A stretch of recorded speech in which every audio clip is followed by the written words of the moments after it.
Seperti apa pergerakan rupiah hari ini? Untuk membahas hal itu, kita telah terhubung dengan Chief Economist Bank Permata, Joshua Pardede. Selamat pagi, Mas Joshua.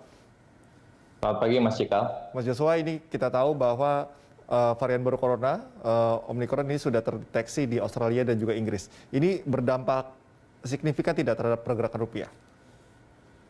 Ya, kalau kita melihat perdagangan hari Jumat dan hari Senin kemarin, ini masih berdampak ya sentimen dari Omicron. Tapi kalau kita melihat di sesi perdagangan Amerika kemarin, tadi malam, ini kecenderungannya safe haven asset permintaannya sudah mulai agak melandai.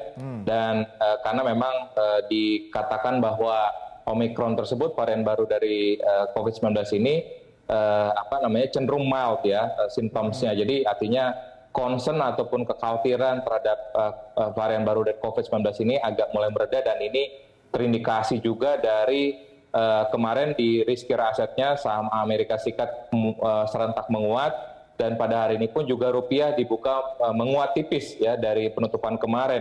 Dan kalau kita melihat seiring dengan confidence dari investor, apabila sentimen risk off ini mulai mereda juga, ataupun dengan adanya Omicron ini mulai mereda, kita perkirakan memang rupiah berpotensi kembali menguat terbatas ya dalam perdagangan hari ini. Oke, sikap The Fed yang semakin hawkish ya, apakah kenaikan suku bunga Amerika akan dipercepat? Iya, memang kalau kita lihat dari notulensi rapat FOMC bulan November yang dirilis minggu lalu, ini masih terbelah ya. Artinya sebagian anggota FOMC memperkirakan ataupun cenderung mempertimbangkan untuk menaikkan ya jumlah ataupun pengurangan dari tapering ya. Tapering itu artinya pengurangan stimulusnya ditambah.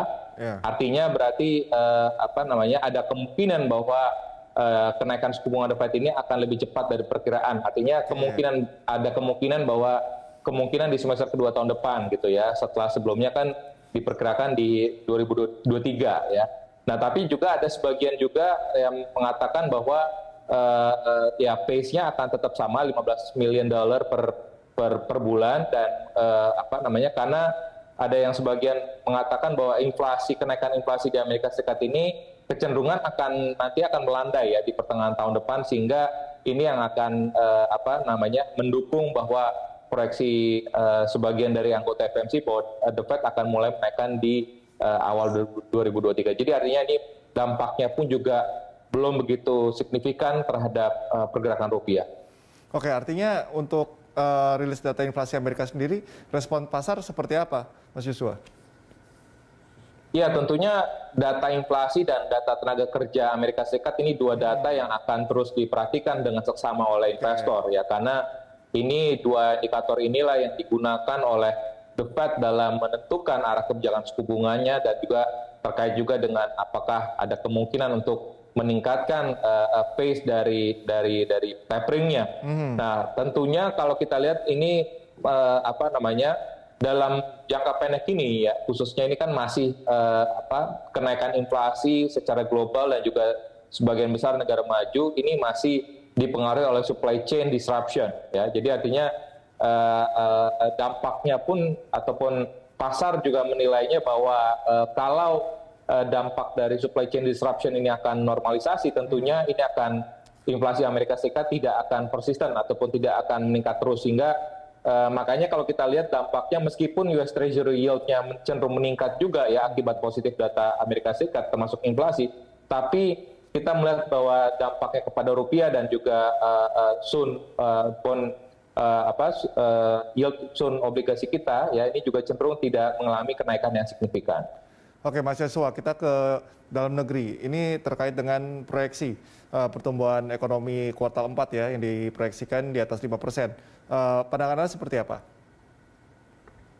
Ya, memang kalau kita lihat di kuartal keempat, awal kuartal keempat ini beberapa data sudah menunjukkan tren yang cukup positif. Tapi pertanyaannya apakah pertumbuhan ekonomi akan bisa tercapai 5%? Saya pikir memang most likely akan di bawah 5%. Di kisaran 4,5%-an ya, 4,5 hingga 4,8%, sehingga karena memang ada beberapa faktor yang perlu kita cermati. Pertama, dari sisi meskipun memang baik konsumsi rumah tangga dan juga investasi akan cenderung lebih tinggi dibandingkan kuartal ketiga, Tapi memang di sini investasi masih pemulihan dari investasi ini masih agak terbatas ya untuk beberapa sektor karena apalagi dengan keputusan dari Mahkamah Konstitusi kemarin terkait dengan Undang-Undang Cipta Kerja. Jadi tentunya ini akan sedikit membatasi potensi yang kita harapkan sebelumnya pada investasi, sehingga pertumbuhan ekonomi di kuartal keempat kita perkirakan akan masih di bawah 5%. Oke. Lalu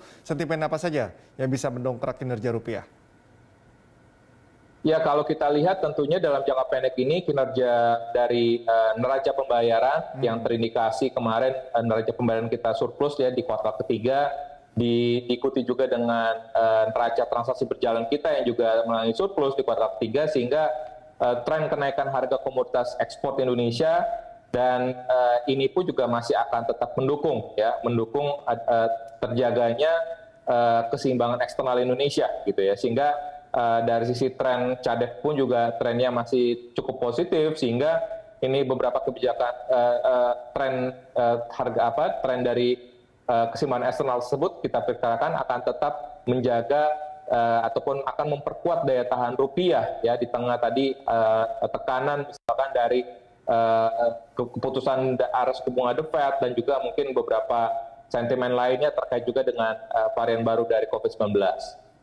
Oke, terakhir Mas Joshua, rupiah akan bergerak di rentang level berapa untuk hari ini?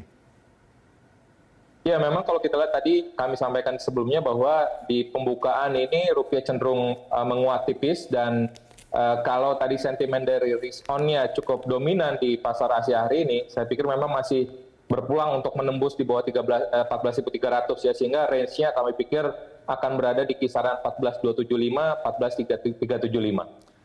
Baik, terima kasih Mas Joshua atas informasi serta analisisnya. Pemirsa, demikian Chief Economist Bank Permata Joshua Pardede.